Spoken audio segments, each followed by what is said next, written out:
దేశంలో భార్యల వేధింపులతో భర్తల ఆత్మహత్యలు పెరుగుతున్నాయి. బెంగళూరు అతుల్ సుభాష్ ఘటన మరొక ముందే తాజాగా ఢిల్లీలో పునీత్ ఖురానా సూసైడ్కు పాల్పడ్డాడు. భార్య వేధింపులకు పునీత్ ఖురానా బలయ్యాడు. ఢిల్లీలోని మోడల్ టౌన్ కళ్యాణ్ విహార్లో ఈ ఘటన చోటు చేసుకుంది. భార్య మాణిక్య జగదీష్ పహ్వాతో విభేదాలు ఏర్పడ్డాయి. విడాకుల కేసు విచారణ జరుగుతుండగానే ఈ అఘాయిత్యం చోటు చేసుకుంది. చనిపోయే ముందు పునీత్ వీడియో కాల్ రికార్డు చేశాడంటూ కుటుంబ సభ్యులు చెప్తున్నారు. వీడియో తమ వద్దే ఉందంటున్నారు కుటుంబ సభ్యులు. పునీత్ సోషల్ మీడియా హ్యాక్ చేశారంటూ ఆరోపిస్తున్నారు. విడాకులు తీసుకున్నా కూడా వ్యాపారంలో భాగం ఇవ్వాల్సిందనంటూ భార్య అత్తింటి వేధింపులు భరించలేకే పునీత్ ఆత్మహత్య చేసుకున్నట్టుగా చెప్తున్నారు. ఇక తనకు రావాల్సిన మొత్తం చెల్లించాల్సిందంటూ పునీత్ను తన భార్య వేధింపులకు గురి చేస్తుందనే ఆరోపణలు వస్తున్నాయి. దీంతో మనస్తాపానికి గురై ఇంట్లోనే పునీత్ ఖురానా ఉరివేసుకున్నట్టుగా తెలుస్తుంది. చివరిగా ఫోన్లో తన భార్యతో మాట్లాడారు. 16 నిమిషాల కాల్ రికార్డును కూడా పోలీసులు గుర్తించారు. తాజాగా ఢిల్లీలో జరిగింది ఘటన. ఢిల్లీలో నివసించే పునీత్ ఖురానా అనే వ్యక్తి ఆత్మహత్యకు పాల్పడ్డాడు. అతనికి భార్యతో విడాకుల కేసు నడుస్తోంది. ఇప్పటికే ఇద్దరు విడివిడిగా ఉంటున్నారు.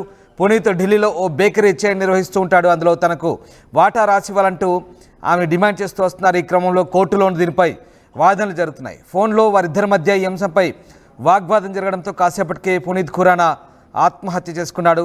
పోలీసులు అతని ఫోన్ను స్వాధీనం చేసుకున్నారు. అందులోని వివరాలు పరిశీలించిన తర్వాత అతని భార్యను ప్రశ్నించాలని నిర్ణయించుకున్నారు. పునీత్ ఖురానా ఢిల్లీలోని కళ్యాణ్ విహార్ ప్రాంతంలో నివాసం ఉంటున్నారు. ఆయనకు కొన్నాళ్ల కిందట వివాహమైంది.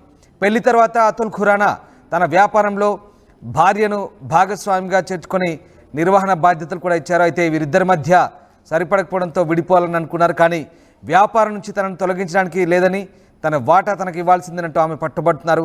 ఇలా ఇవ్వడం ఇష్టం లేకే పునీత్ ప్రాణాలు తీసుకున్నట్టుగా తెలుస్తుంది.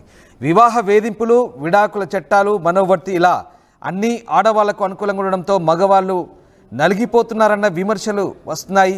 వరకట్న కేసులు పెట్టగానే భర్తను వారి కుటుంబానికి కూడా జైలుకు పంపుతున్నారు. ఇలాంటి వాటికి బాధితులైన మగవారు న్యాయపరంగా తేల్చుకోలేక ఆత్మహత్యలు చేసుకుంటున్నారు ఇటీవలి కాలంలో. దీనిపై దేశంలో ఇప్పుడు విస్తృత చర్చ జరుగుతుంది. బెంగళూరు అతుల్ సుభాష్ ఘటన మరొక ముందే తాజాగా ఢిల్లీలో పునీత్ ఖురానా ఘటన మరొకసారి ఈ చర్చకు దారితీస్తోంది. పునీత్ ఖురానా కళ్యాణ్ విహార్లోని ప్రాంతంలోని మోడల్ టౌన్లో తన ఇంట్లో ఉరివేసుకొని బలవన్మరణానికి పాల్పడ్డాడు. 2016లో వివాహం చేసుకున్న ఖురానా తన భార్య తీరుతో విసిగిపోయినట్లుగా ఆయన కుటుంబ సభ్యులు చెప్తున్నారు. ఇక ఈ ఘటనకు సంబంధించి పునీత్ ఖురానా కుటుంబ సభ్యులు స్పందించారు. ఒకసారి చూద్దాం. भाई ने सुसाइड कर ली है और उसको उसकी वाइफ मनिका जगदीश पावा, उसके फादर जगदीश पावा, माँ नीरू पावा, बहन कनिका पावा, इन्होंने मेरे भाई को मेंटली बहुत बहुत प्रेशर दिया, हरास किया, इस कदर मजबूर किया उसको बोल बोल के कि तू तो धमकी देता, मर के दिखा, वो उसने कर दिया. तो मेरी आप लोगों से बस एक ही विनती है कि एक हमें जस्टिस मिले कब और जो कल्परेट है उनको सजा मिले. भाई ने सुसाइड कर ली है और उसको उसकी वाइफ मनिका जगदीश पावा, उसके फादर जगदीश पावा, माँ नीरू पावा, बहन कनिका पावा, इन्होंने मेरे भाई को मेंटली बहुत बहुत प्रेशर दिया, हरास किया, इस कदर मजबूर किया उसको बोल बोल के कि तू तो धमकी देता, मर के दिखा, वो उसने कर दिया. तो मेरी आप लोगों से बस एक ही विनती है कि एक हमें जस्टिस मिले कब और जो कल्परेट है उनको सजा मिले. भाई ने सुसाइड कर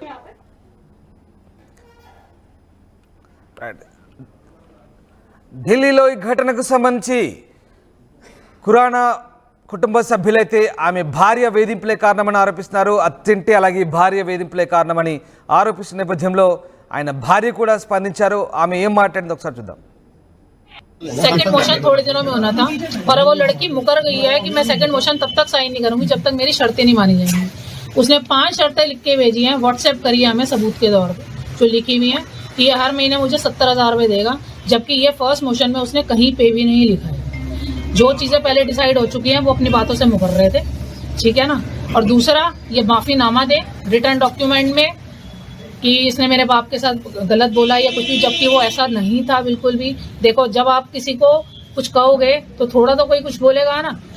बहुत ज़्यादा हरासमेंट कर रखा था. 5 शर्तें हमारे पास उसकी लिखी हुई हैं. ठीक है ना, कि मेरे वकील की भी फीस ये देगा और अपने वकील की भी फीस देगा। मतलब वो इतने गए गुजरे थे, इतने तुच्छे थे कि उनके पास इतना पैसा भी नहीं, वो अपनी वकील की भी फीस है। हैंगिंग से पहले रात को बात हुई है? रात को बात हुई है, रात को बहुत लड़ाई करी है उसने, इससे बहुत गालियां दी हैं, जो हमारे पास वीडियो रिकॉर्डिंग है, जो हमें उसने ऑडियो रिकॉर्डिंग है सॉरी, और उसने बहुत गालियां दी हैं, काफी गलत बोला है। और बता रहे हैं वॉइस रिकॉर्डिंग उसने खुद ही भेजी है? हाँ जी, उसने खुद ही भेजी है कि देखो जी तुम्हारे लड़के ने ऐसे मुझे फोन किया, नॉर्मल बात हुई है, आप वो ऑडियो रिकॉर्डिंग भी हम सेंड कर देंगे, कोई दिक्कत नहीं है। आप सब पूरा अगर दुनिया सुनेगी तो साफ पता लग जाएगा कल्प्रिट का। कैसे लड़की बोलती है, लड़के वालों को परेशान करती है और लड़के में हरास करती है, इतना कर दिया कि बिल्कुल लड़का हमारा खत्म ही हो गया, खा गई। दो दोस्त हैं बता रहे हैं वॉइस रिकॉर्डिंग में ये भी बोला गया है कि यूट्यूब पे चेक कर लेना मेरा अंजाम जो होगा, मैं जो करने जा रहा हूँ, इस तरह का कुछ है। हाँ, इस तरह का भी है। मतलब इतनी हरासमेंट, अब या तो हमारा लड़का तो वापस आता नहीं जी, अब बता दो कैसे होना है कैसे नहीं। तो आपको लगता है कि जैसे जो बेंगलुरु में कांड हुआ था इसी तरह से इसको हो सकता है? बिल्कुल बिल्कुल हरासमेंट है, तभी तो उसने ये एक्सेप्ट किया, नहीं तो वो इतना हरासमेंट के वो लड़का इतना कमजोर नहीं था।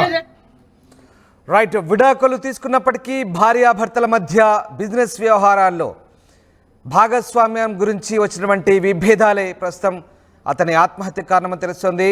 బెంగళూరులో అతుల్ సుభాష్ మరణం తర్వాత జస్టిస్ ఈజ్ డ్యూ అనే హ్యాష్ ట్యాగ్ ఇప్పటికీ సోషల్ మీడియాలో ట్రెండ్ అవుతుంది. తాజాగా పునీత్ ఖురానా మరణంతో ఇది మరింత ఊపందుకుంది. భార్యల బాధితులు దేశంలో పెరుగుతున్నారంటూ సోషల్ మీడియాలో విస్తృత చర్చ సాగుతోంది. రైట్, మా కరెస్పాండెంట్ గోపి జైన్ అవుతున్నారు. గోపి, అతుల్ సుభాష్ బెంగళూరు ఘటన మరొక ముందే తాజాగా ఢిల్లీలో మరొక భార్యా బాధితుడు బలవన్మరణానికి పాల్పడ్డ ఘటన ఇప్పుడు దేశవ్యాప్త చర్చకు దారితీస్తోంది. అసలు ఏం జరిగింది? రామ్దాస్ 498A మిస్యూజ్ అవుతుంది అంటూ కూడా గత కొద్ది కాలంగా కోర్టులు కూడా చెప్తూ ఉన్నాయి. అయితే తాజాగా ఢిల్లీలో జరిగిన ఘటన మరొకసారి ఈ యొక్క భార్య వేధింపులకు సంబంధించిన ఘటన అని చెప్పుకోవచ్చు. ఎందుకంటే విడాకులు తీసుకున్న తర్వాత కూడా తనకు రావాల్సిన డబ్బులు మొత్తంగా ఇవ్వాలంటూ కూడా ఆయనను వేధించడము, ఈ సందర్భంగా ఆయన పలుమార్లు కూడా డబ్బులకు సంబంధించిన అంశంలో తను విడాకులు తీసుకున్న భార్యకు కూడా అనేక మార్లు నచ్చజెప్పే ప్రయత్నం చేశాడు.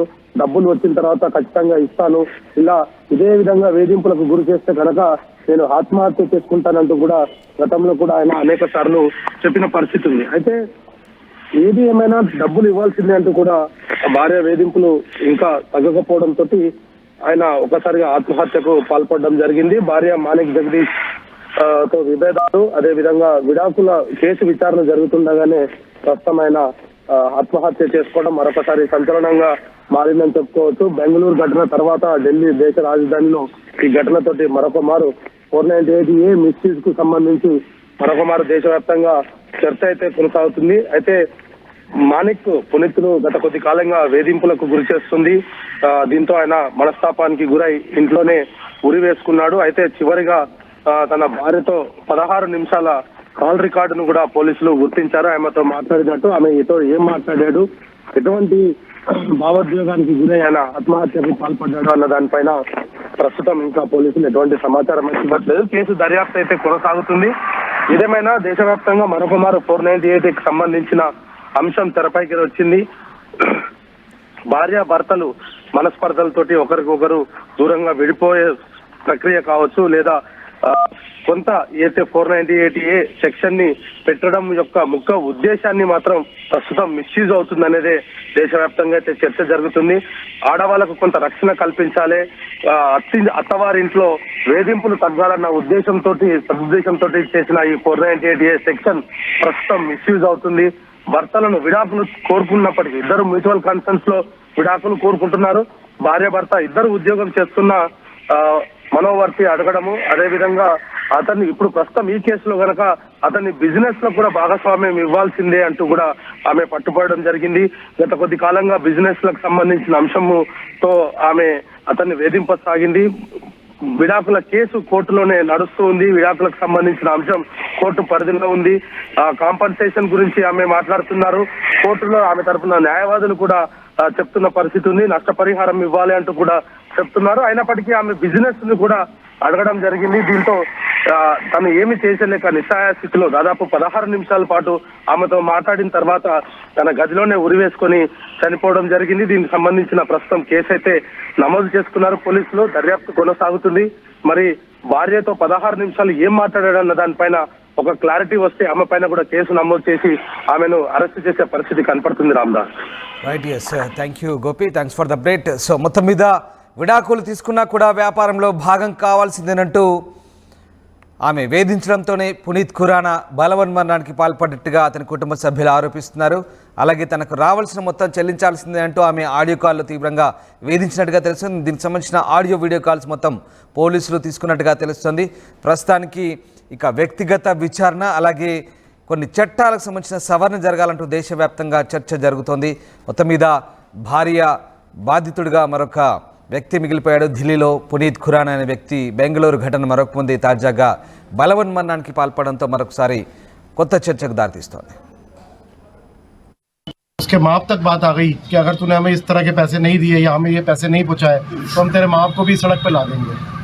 उस प्रेशर में आके उसने हमें फ़ोन किया कि मुझे बताओ मैं क्या करूँ, मेरे पास कोई चारा नहीं समझ आ रहा मेरे को। तो रात को हमारे साथ रात के 2 बजे तक हमारे साथ था। कब आए थे आप? क्या समझाया उसको? हमने उसको यही समझाया कि तू धीरज से काम ले, कोई ऐसी बात नहीं है, जस्टिस है, मतलब पुलिस है, यहाँ सब कुछ वो कानून है, सब तेरा साथ देगी। जब तू गलत नहीं है तो तू क्यों डर रहा है इतना? बट वो अपने माँ बाप को लेके बहुत चिंतित था। वो अपने आप सब कुछ मैनेज कर रहा था 4 सालों से। अब वो प्रेशर में इसलिए आया कि उसके माँ बाप को धमकी दी जा रही थी, उनको ही बोला था सड़क पे लाके खड़ा कर देंगे। उन लोगों के हौसले इतने बुलंद हो गए थे, वो सिर्फ इस प्रेशर में आया कि मेरे माँ बाप अब मेरे से अब उनको उन पे आँच आएगी। वो 4 साल से अकेला लड़ रहा था, वो बहुत स्ट्रांग था। उसके माँ बाप तक बात आ गई कि अगर तूने हमें इस तरह के पैसे नहीं दिए या हमें ये पैसे नहीं पहुँचाए तो हम तेरे माँ बाप को भी सड़क पे